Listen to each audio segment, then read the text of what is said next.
മാന്യ പ്രേക്ഷകർക്ക് നമസ്കാരം. ഇന്ന് നമ്മളിവിടെ കാണാൻ പോകുന്നത്, ഇന്ന് നമ്മുടെ ചർച്ചയ്ക്കായി നമ്മൾ കൊണ്ടുവരുന്ന വിഷയം എന്ന് പറയുന്നത്, ഇന്ന് രാവിലെ 6-നും 6:30 ഇടയ്ക്കുള്ള ആ സമയത്ത് പല വ്യക്തികളെയും കാണാനില്ലാത്ത കാരണത്താൽ പലരും വാഹനങ്ങൾ ഒത്തിരി അപകടപ്പെട്ടു, ഒത്തിരി മരണങ്ങൾ സംഭവിച്ചു. ഇതുവരെ ലോകത്തുണ്ടായിരിക്കണം ഏറ്റവും വലിയ മരണങ്ങൾ. ഇപ്പൊ നമുക്ക് ഇന്ത്യയുടെയും ലോകത്തിലെ കണക്ക് നമ്മൾ നോക്കണ്ട, ഇപ്പൊ കേരളത്തിലെ കണക്ക് മാത്രം നമ്മൾ നോക്കുകയാണെങ്കിൽ ലക്ഷത്തിലധികം, ഒരു ചെറിയ പ്രാഥമിക നിഗമനം അനുസരിച്ച് ലക്ഷത്തിലധികം ഒരു മരണം സംഭവിച്ചിരിക്കുകയാണ്. അതിനു മുമ്പായിട്ട് നമുക്ക് ചർച്ചയിലേക്ക് നമ്മൾ വന്നിരിക്കുന്നതിന് നമുക്ക് നോക്കാം. ആദ്യമായിട്ട് നമ്മുടെ ഭരണകക്ഷിയുടെ MLA ആയിരിക്കുന്ന മിസ്റ്റർ സുമിത്, സഖാവ് സുമിത്, നിങ്ങൾക്ക് എല്ലാവർക്കും അറിയാമെങ്കിൽ സഖാവ് സുമിത് നമ്മളോടൊപ്പം സ്റ്റുഡിയോയിൽ ചേരുകയാണ്. രണ്ടാമതായിട്ട് സകല മതഗ്രന്ഥങ്ങളും പഠിച്ച് നിരീശ്വരവാദിയായി പോയ ജിത്ത് വയ്യാവേരി നമ്മോടൊപ്പം ലൈനിൽ ചേരുന്നു. അടുത്തതായിട്ട് എല്ലാ വിഷയങ്ങളിലും ഡോക്ടറേറ്റ് നേടിയ ഫ്രാങ്കി കുരിശുതൊടി നമ്മോടൊപ്പം ചേരുന്നു. അടുത്തതായിട്ട് ഇവിടെ ഒരു പാസ്റ്റർ, അതായത് ഒരു പാസ്റ്റർ നമ്മോടൊപ്പം ചേരുന്നു. റവറൻഡ് പാസ്റ്റർ അജു ഗീവർഗീസ് നമ്മോടൊപ്പം ചേരുന്നു. ഓക്കെ, നമ്മുടെ ഈ വിഷയത്തിലേക്ക് നിങ്ങളുടെ ശ്രദ്ധയെ തിരിക്കുകയാണ്. താങ്കൾക്ക് എന്താണ് ഇതിൽ പറയാനുള്ളത്? സഖാവേ, താങ്കൾക്ക് എന്താണ് പറയാനുള്ളത്? എനിക്കോ എന്റെ പാർട്ടിക്ക് ഈ കാര്യത്തില് ഒരു ബന്ധവുമില്ല. ഓക്കെ, താങ്കൾക്ക് അത് മാത്രമേ പറയാനുള്ളൂ? ഓക്കെ, താങ്കൾക്ക് ജിത്ത് വയ്യാവലിക്ക് എന്താണ് പറയാനുള്ളത്?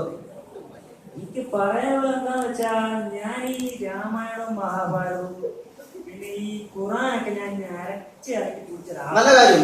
ഇപ്പോൾ ഇവിടെ പറയേണ്ട കാര്യം എന്താണ്? ഇപ്പൊ ഇവിടെ പറയേണ്ടത് എന്താന്ന് വെച്ചാൽ, ഇവിടെ ഇപ്പോൾ സംഭവിച്ചത് പറയാൻ താങ്കൾ ഉദ്ദേശിക്കേണ്ടത് മാൻ മിസ്സിംഗ് സംഭവിച്ചു, മരണങ്ങൾ സംഭവിച്ചിരിക്കുകയാണ്. അതിന് താങ്കൾ എന്താണ് പറയാനുള്ളത്? മരണവും മാൻ മിസ്സിംഗും ഇതിലൊന്നും പറഞ്ഞിട്ടില്ല. അതെന്തിനാണ് ഇപ്പൊ പറയുന്നത്? അത് പക്ഷെ ബൈബിളിൽ പറഞ്ഞിട്ടുണ്ട്. ബൈബിളിൽ എന്താണ് പറയുന്നത്? ബൈബിളിൽ പറയുന്നത് എന്താ വെച്ചാൽ, കർത്താവിന്റെ 2ാം വരവില് ഈ ആളുകളൊക്കെ മിസ്സിംഗ് ആവുന്നു, അപകടങ്ങൾ ഒരുപാട് ഉണ്ടാവുന്നൊക്കെ പറയുന്നു. 3 നേരം പ്രാർത്ഥനയോടും ഉപവാസത്തോടും ബൈബിൾ വായിച്ചുകൊണ്ട് നടക്കുന്ന ഒരു വ്യക്തിയാണ്. കർത്താവിന്റെ വരവ് വരുവാണെങ്കിൽ ഏറ്റവും ആദ്യം പോകുന്നത് ഞാൻ ഇതിനായിട്ട് പോയിട്ടില്ല. എന്റെ അർത്ഥം എന്താ? കർത്താവ് ശരിയാണ്, താങ്കൾ പറഞ്ഞത് വളരെ ശരിയാണ്. ഞാനൊരു ക്രിസ്ത്യാനിയാണ്, ഞാനൊരു സുറിയാനി ക്രിസ്ത്യാനിയാണ്, ഞാനും പോയിട്ടില്ല. എഴുതി പിടിപ്പിച്ചതായിരിക്കും. ഞാൻ എഴുതി ഇത് വായിച്ചിട്ടുണ്ടെന്ന് ഞാൻ പറഞ്ഞു. അത് ശരിയാണ്. ഓക്കെ, വിശ്വസിക്കണം, പക്ഷെ ഞാൻ വിശ്വസിക്കുന്നുണ്ട്. താങ്കൾ വിശ്വസിക്കുന്നു, പക്ഷെ ഞാൻ വിശ്വസിക്കില്ല. വഴക്കുണ്ടാകുന്ന വേദയല്ല. പ്രത്യേകം ശ്രദ്ധിക്കുക. നിങ്ങളുടെ ശ്രദ്ധയെ നമുക്ക് നമ്മുടെ ഈ വഴക്കിലേക്ക് മാറുവാൻ നമ്മൾ ഉദ്ദേശിക്കുന്നില്ല. അത് സഭ്യമായി സംസാരിക്കേണ്ട ഒരു പ്രോഗ്രാമാണ്. അതുകൊണ്ട് വളരെ വ്യക്തമായിട്ട് നിങ്ങളുടെ അഭിപ്രായങ്ങൾ മാത്രമേ പറയാവുള്ളൂ. അദ്ദേഹം പറഞ്ഞത് ഇത്രയേ ഉള്ളൂ. എന്താണ് അദ്ദേഹം പറഞ്ഞത്? കർത്താവ് വന്നു ആൾക്കാരെ കൊണ്ടു. അപ്പൊ താങ്കളുടെ അഭിപ്രായം എന്താണ്? കർത്താവിനാണ് ആദ്യം പോകുന്നത്. ഞാൻ അത്രയ്ക്ക് വിശ്വാസിയായിട്ടുള്ള വ്യക്തിയാണ്. ഓക്കെ, നമുക്കൊരു കോൾ വരികയാണ്. ഹലോ, കേൾക്കുന്നുണ്ട്. സാം ആലായി നമ്മളൊപ്പം ചേരുന്നു. സാം, എന്താണ് ഇവിടെ നടക്കുന്നത്? താങ്കൾ ഇപ്പൊ എവിടെയാണ്? ഞാനിപ്പോൾ ചെങ്ങന്നൂർ റെയിൽവേ സ്റ്റേഷനിലാണ് നിൽക്കുന്നത്. ഓക്കെ, എന്താണ് ടിക്കറ്റ് എടുക്കാൻ നിൽക്കുവാണോ? അല്ലല്ല, ഇവിടെ ഭയങ്കര അപകടമാണ് സംഭവിച്ചത്. എന്ത് അപകടമാണ്? വളരെ സന്തോഷമുള്ള, വളരെ വ്യസനമുള്ള കാര്യമാണ്. പറഞ്ഞോളൂ, എന്താ അപകടമാണ്?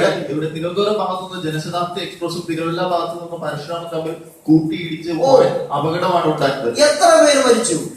ഇതുവരെ മരണം പൂർണ്ണമായി സ്ഥിരീകരിച്ചിട്ടില്ല. ഏകദേശം തന്നെ 1300ഓളം മരണമാണ്. എത്ര പേര് ഗുരുതരാവസ്ഥയിൽ ആശുപത്രിയിൽ അഭയം പ്രാപിച്ചിരിക്കുന്നു? അത് നമുക്ക് പറയാൻ വ്യക്തമാകുന്നില്ല. ധാരാളം ആളുകൾ മരിച്ചു, ഒരുപാട് ആളുകളെ കൊണ്ടുപോയിക്കൊണ്ടിരിക്കുന്നു. ഒരു ട്രെയിനിന്റെ പാൻട്രി കാർ പൊട്ടിത്തെറിച്ച് ധാരാളം അയ്യപ്പന്മാരും മരിച്ചിരിക്കുകയാണ്. മൊത്തം ആകെ സംഘർഷാവസ്ഥയാണ്. ഇവിടെ ട്രാഫിക് കാരണം രക്ഷാപ്രവർത്തനം വളരെ തടസ്സപ്പെട്ടിരിക്കുകയാണ്. ഓക്കെ, ഇപ്പോൾ താങ്കൾ പ്രദേശം മറ്റ് സ്ഥലങ്ങളിൽ ഉണ്ടായതുപോലെ ഒരു മാൻ മിസ്സിംഗ് അവിടെ സംഭവിച്ചിട്ടുണ്ടോ മിസ്റ്റർ സാം? അതെ, ഇവിടെ സ്റ്റേഷൻ മാസ്റ്ററുടെ അഭിപ്രായ പ്രകാരം അദ്ദേഹം 2 ട്രെയിനിലും ലോക്കോ പൈലറ്റ്മാർക്ക് നിർദ്ദേശം കൊടുത്തു. എങ്കിൽ കൂടി അത് റിസീവ് ചെയ്യാൻ അവരുണ്ടായിരുന്നില്ല. അതായത് ലോക്കോ പൈലറ്റ്മാരെ ട്രെയിനിൽ ഉണ്ടായിരുന്നില്ല. ഏത് ട്രെയിനാണ്? ജനശതാബ്ദിയാണോ? പരശുരാമിലെ ട്രെയിൻ. ഓക്കെ, ട്രെയിനിന്റെ ലോക്കോ പൈലറ്റിന് മിസ്സിംഗ് ആയെന്നുള്ള വിവരമാണ് നമുക്ക് കിട്ടുന്നത്. ഓക്കെ, ഇതിനെ പറ്റി ഭരണകക്ഷിയുടെ MLA ആയ സുമിത്തിന് എന്താണ് പറയാനുള്ളത്? സഖാവിന് എന്ത് പറയുന്നത്? എന്ത് നഷ്ടപരിഹാരമാണ് അവർക്ക് കൊടുക്കുവാൻ താങ്കളുടെ പാർട്ടിക്ക് കഴിയുന്നത്? എന്റെ പേര് ഗ്ലൈസൺ. ഇപ്പൊ മരിച്ചവരുടെ കണക്ക് കൂടുതലായതുകൊണ്ട് ഗവൺമെന്റിൽ നിന്ന് 1000 രൂപ കൊടുക്കാൻ ഞാൻ പറഞ്ഞില്ല. 1000 ഉണ്ടെന്നാണ് പറയുന്നത്. 1000 ഉണ്ടെന്നാണ് പറയുന്നത്. പിന്നെ ഞാൻ മന്ത്രിയായിട്ട് സംസാരിച്ച് ഒരു 101 രൂപ പറഞ്ഞ് 101 രൂപ എന്തുകൊണ്ടാണ് നമുക്ക് മടങ്ങി വരാം? എന്തുകൊണ്ടെന്ന് പറഞ്ഞാൽ 101 രൂപ കൊടുക്കുന്നതിന് കാരണം താങ്കൾ പറയുന്നത് മരണത്തിന്റെ നിരക്ക് അത്രയധികം കൂടിയത് കൊണ്ടല്ലേ? ഓക്കെ, ഗവൺമെന്റ് വളരെ നഷ്ടത്തിലൂടെ കടന്നു പോകുന്ന സമയത്ത് കടക്കണി കൂടുന്നത് കൊണ്ട് ലോക ബാങ്കിൽ നിന്ന് ഒത്തിരി രൂപ കടമെടുത്തത് കൊണ്ട് 101 രൂപ മാത്രമേ മരണപ്പെട്ടവരുടെ കുടുംബങ്ങളുടെ ആശുപത്രി കൊടുക്കുവാൻ വകയുള്ളൂ. അതുകൊണ്ട് നമുക്ക് ജിത്തിൻ എന്താണ് ഇതിനെപ്പറ്റി പറയാനുള്ളത്? ഞാൻ ഇതെല്ലാം അരച്ചിറക്കി കുടിച്ച് പഠിച്ചു അത് പിന്നെ പറഞ്ഞതാണല്ലോ. ഡോക്ടറിന്റെ അഭിപ്രായം എന്താണ്? ഡോക്ടർ കാലാവസ്ഥയിലേക്ക് എല്ലാം പറയുന്നത് ഡോക്ടറിന്റെ അഭിപ്രായം എന്താണ്? ഓക്കെ, പറഞ്ഞോളൂ. ഒരു കാര്യം ഞങ്ങൾ ശ്രദ്ധിക്കേണ്ടിയിരിക്കുന്നു. ഓക്കെ, ഇതൊരു നാച്ചുറൽ ഡിസാസ്റ്റർ ആണ് എനിക്ക് തോന്നുന്നത്. എന്ന് വെച്ചാൽ പ്രകൃതി ദുരന്തം. ഓക്കെ, കാരണം പ്രകൃതി ദുരന്ത സമയത്ത് ഈ പക്ഷികളും മൃഗങ്ങളും കാണുന്ന ചില വ്യതിയാനങ്ങളുണ്ട്, ചേഞ്ചസ് ഉണ്ട്. ഇത് താങ്കൾ സുനാമിയുടെ സമയത്ത് പറഞ്ഞതാണല്ലോ. അതിപ്പോ ഇവിടെ പറയേണ്ട കാര്യം എന്താണ്? അത് ഓക്കെ, അത് കാലാവസ്ഥയിൽ താങ്കൾ പറയുന്നത് മഴ പെയ്യാനും പെയ്യാതിരിക്കാൻ ചാൻസ് ഉണ്ട്. അതല്ല ഇവിടെ വേണ്ടത്. താങ്കൾ പറയേണ്ടത് ഈ ഒരു മാൻ മിസ്സിങ്ങും കാലാവസ്ഥയിലുമായി എന്തെങ്കിലും ബന്ധങ്ങൾ ഉണ്ടോ എന്നുള്ളതാണ്. ഒരിക്കലുമില്ല. ഞങ്ങൾ ഒബ്സർവേഷനിൽ വെച്ചിരുന്ന ആനിമൽസിലോ ബേഡ്സിലൊന്നും ഒരു വ്യതിയാനങ്ങളും ഉണ്ടായിട്ടില്ല. മാത്രമല്ല വെതറിലൊന്നും ചേഞ്ച് ഉണ്ടായിട്ടില്ല. സോ ഞാനിവിടെ ഉറപ്പിച്ച് പറയുന്നത്, ഓക്കെ, താങ്കൾ പറയുന്നത് എനിക്ക് തോന്നുന്നത് മൃഗങ്ങൾ ഇത് ഒബ്സർവ് ചെയ്യുമെന്നാണ്. അപ്പോൾ അങ്ങനെ ഒരു ഒബ്സർവേഷൻ ഇങ്ങനെ ഒരു സംഭവത്തെ മൃഗങ്ങളിൽ സംഭവിച്ചിട്ടില്ല എന്നുള്ളതാണ്. അതുകൊണ്ട് തന്നെ ഇതൊരു മാൻ മിസ്സിംഗ് അല്ല, ഒരു ദുരന്തമല്ലെന്ന് താങ്കൾ ഇവിടെ സമർത്ഥിക്കുകയാണ് ചെയ്യുന്നത്. ഓക്കെ, നമുക്കൊരു കോളുണ്ട്. പ്രശാന്ത് രഘുവംശം നമ്മളോട് ലൈനിൽ ചേരുകയാണ്. പ്രശാന്ത്, എന്താണ്? കേൾക്കുന്നുണ്ടല്ലോ. ഓക്കെ ഓക്കെ, എന്താണ്? ഇവിടെ രാവിലെ പാല് കൊടുക്കാൻ വന്ന താങ്കൾ പറയുന്നത് വ്യക്തമാവുന്നില്ല, വ്യക്തമായിട്ട് പറയൂ. ഇവിടെ പാല് കൊടുക്കാൻ വന്ന കുട്ടിയോട് വന്നപ്പോൾ ഇവിടെ ജോലിക്കാരും ഇല്ല, വൃദ്ധരായ ആളുകളെ ഇവിടെ ആരെയും കാണുന്നില്ല.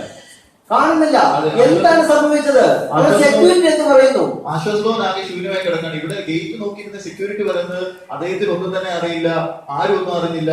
ഏത് സമയത്താണ് ആ കുട്ടി ബാല്യമായി എത്തിയത്? കുട്ടി എത്തിയപ്പോൾ ഏകദേശം ഒരു 7 മണിയോട് അടുത്താണ്. 7 മണി. ഓക്കെ, നമ്മുടെ കണക്കുകൾ ശരിയാണെങ്കിൽ 6 മണിക്കും 6:30ക്കും ഇടയ്ക്കുള്ള സമയത്താണ് മാൻ മിസ്സിംഗ് നടന്നിരിക്കുന്നത്. പ്രശാന്ത് രഘുവംശം, അതുപോലെ തന്നെ നാട്ടുകാർ ഇവിടെ കൂടിയിരിക്കുകയാണ്. ഇവിടെ വൻ മനുഷ്യക്കടത്താണ് നടത്തുന്നത് എന്ന് പറഞ്ഞാണ് ഇവിടെ ആളുകൾ വളരെ കൂടി. സംഘർഷാവസ്ഥ വളരെ പോലീസിനൊന്നും നിയന്ത്രിക്കാനാവുന്നില്ല. കഴിഞ്ഞ നാളുകളിൽ അങ്ങനത്തെ ഒരു സംസാരം ഉണ്ടായിരുന്നു. വളരെ വൃദ്ധരായ ആൾക്കാരും അംഗവൈകല്യം സംഭവിച്ചവർ കിടക്കുന്ന ഒരു സ്ഥലമാണല്ലോ അത്. അതുകൊണ്ട് തന്നെ മാൻ മിസ്സിംഗ് സംഭവിച്ചിട്ടുണ്ടെങ്കിൽ വളരെ വലിയ അവയവക്കടത്തിലാണ് ഇവിടെ നടക്കുന്നത് നമുക്ക് മനസ്സിലാക്കുവാൻ സാധിക്കും. താങ്കൾക്ക് ഇതിനെപ്പറ്റി എന്താണ് പറയുവാനുള്ളത് മിസ്റ്റർ ഫ്രാങ്കി? ഇതെന്തായാലും ഞാൻ പറഞ്ഞല്ലോ, ഒരു പ്രകൃതി ദുരന്തമല്ല, മറ്റെന്തെങ്കിലും ആണോ എന്നറിയണമെങ്കിൽ ഞങ്ങൾക്ക് കൂടുതൽ സ്റ്റഡീസ് ആണെങ്കിൽ. ഓക്കെ, താങ്കൾ പഠിപ്പിച്ചോളൂ. പക്ഷെ ഇന്നത്തെ ചർച്ചയിൽ താങ്കൾ എന്തിനാണ് വന്നിട്ടുള്ളത് മറന്നു പോലും. ഇന്ന് എന്താണ് താങ്കൾക്ക് പറയാനുള്ളത്? പണ്ട് 2001 ഇംഗ്ലണ്ടിൽ ഒരു കൃഷി സ്ഥലം. അപ്പൊ അവിടെ ഒരു കൃഷിക്കാരന്റെ തോട്ടത്തിൽ ഇങ്ങനെ കഥ പറഞ്ഞുകൊണ്ടിരിക്കുന്ന സമയം 4 മണിക്കൂർ ഈ ചർച്ചയുള്ളൂ. വേഗത്തിൽ അവസാനിപ്പിക്കേണ്ടതുണ്ട്. കൃഷിക്കാരന്റെ തോട്ടത്തിൽ എങ്ങനെ കൃഷി ചെയ്തോണ്ടിരിക്കും. ഓക്കെ, ഒരു രാത്രിയിൽ ഒരു പേടകം. ഇതൊരു സിനിമാ കഥയാണെന്ന് തോന്നുന്നല്ലോ. പേടകത്തിൽ എന്താണെന്ന് പറയൂ. അന്യഗ്രഹ ജീവിയുടെ എന്താണ് പ്രശ്നം? എന്താണ്? ഞാൻ കിടന്ന് കഷ്ടപ്പെട്ടുണ്ടാക്കിയ കാശിന് എന്റെ പെങ്ങളുടെ കല്യാണം നടത്താൻ വന്നിട്ട് പെണ്ണിനെ അനിയിച്ചൊരിക്കൽ ഫുഡ് റെഡിയാക്കി ഇവിടെ വെച്ചപ്പോ കല്യാണം നടത്താനുള്ള പാസ്റ്റിനെ കാണുന്നില്ല, കുറെ വിശ്വാസികളെ കാണുന്നില്ല. അത് വളരെ തെറ്റായി പോയല്ലോ. അതുപോലെ തന്നെ ഒളിച്ചത്തിൽ ചെറുക്കം വന്നു അവന്റെ അമ്മനും അമ്മ അവിടെ താങ്കൾ ചെങ്ങന്നൂർ ചർച്ചയിൽ കൂടുന്ന വ്യക്തിയല്ലേ? അവിടുത്തെ പാസ്റ്ററിനെ ആൾക്കാരെ കാണാനില്ല. പാസ്റ്ററിനെ വിളിച്ചിട്ട് കിട്ടുന്നില്ല. താങ്കൾക്ക് എന്നെ വിളിക്കാൻ പറ്റുന്നില്ലേ? ഞാൻ വന്ന് കല്യാണം നടത്തുന്നില്ലായിരുന്നു. ഓക്കെ, അത് വളരെ നല്ലൊരു ഐഡിയ ആണ്. ഞാൻ കല്യാണം. അപ്പൊ താങ്കളുടെ പ്രശ്നം സോൾവ് ആയല്ലോ. നമ്പർ ഒന്ന് കൊടുത്തിട്ട് പോകുള്ളൂ. ഓക്കെ, താങ്കൾക്ക് തൃപ്തി ആയല്ലോ. ഓക്കെ, അടുത്തതായിട്ട് താങ്കളിലേക്ക് മടങ്ങി വരുന്നു. എന്താണ് താങ്കൾക്ക് ഇതുവഴി പറയുവാനുള്ളത്? ഞാൻ പറഞ്ഞു വന്നത്, അതൊരു അന്യഗ്രഹ ജീവിയുടെ ആക്രമണമാവാൻ ചാൻസ് ഉണ്ടായിരുന്നു. കാര്യം വർഷങ്ങൾക്ക് മുമ്പ് ഞങ്ങൾ പഠനം നടത്തിയപ്പോൾ ഓക്കെ, ഞാൻ താങ്കളിലേക്ക് മടങ്ങി വരാം. നമ്മുടെ മറ്റൊരു കോള് നമുക്ക് വെയിറ്റ് ചെയ്യുകയാണ്. ഹലോ ഹലോ ഹലോ, ഹലോ ആ പറഞ്ഞോളൂ പറഞ്ഞോളൂ. ഞാനിപ്പോ നിൽക്കുന്നത് കുമ്പനാട് കൺവെൻഷൻ ഗ്രൗണ്ടിന്റെ അടുത്താണ്. അവിടെ എന്താണ് നടക്കുന്നത്? ലക്ഷക്കണക്കിന് ആളുകൾ എല്ലാവരും കൂടി ചേർന്നിട്ട് ഞങ്ങൾ എടുക്കപ്പെട്ടില്ല. എന്താണ് അവർ പറയുന്നത്? ഇവിടെ എല്ലാവരും കൂടെ നാലുമുറയിടുകയാണ്. ഞങ്ങൾ എടുക്കപ്പെട്ടില്ലല്ലോ, ഞങ്ങൾ രക്ഷിക്കപ്പെട്ടില്ല. അവർ പറയുന്നത് മാൻ മിസ്സിങ്ങിനെ പറ്റി അല്ല, അല്ലല്ലോ, മരണത്തെ പറ്റി അല്ല. അല്ലല്ല. പിന്നെ അവരുടെ ഡയലോഗ് എന്താണ്? ഞങ്ങൾ എടുക്കപ്പെട്ടില്ലല്ലോ, ഞങ്ങൾ രക്ഷിക്കപ്പെട്ടില്ലല്ലോ എന്ന് പറഞ്ഞ് ഭയങ്കര കരച്ചിലാണ്. കരയുന്നത്. ഹലോ കേൾക്കുന്നുണ്ടോ? ഹലോ, എന്ത് പറ്റി? എങ്ങനെ നമുക്കറിയാം?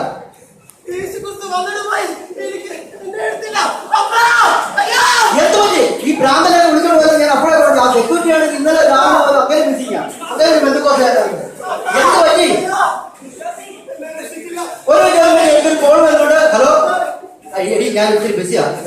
എന്താ വിഷയം? എന്നാ മോനെ കാണാനിരുന്നു. എന്നാ പറ്റി? ഞാൻ കൊച്ചിനെ നന്നായിട്ട് കണ്ടപോലെ 8 മാസമായി കൊച്ചിനെ കാണാൻ. നിനക്ക് നീ അവിടെ എന്തെടുക്കുക? ഇങ്ങനെ നീ അവിടെ നോക്കുന്നേ. താങ്കൾ ഇങ്ങനെ പറയുന്ന കാരണം എന്താണ്?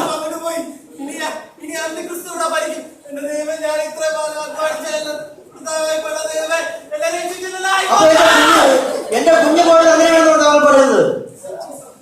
മാസ്റ്റർ, എന്റെ കുഞ്ഞ് അങ്ങനെയാണെന്നാണ് പറയുന്നത്.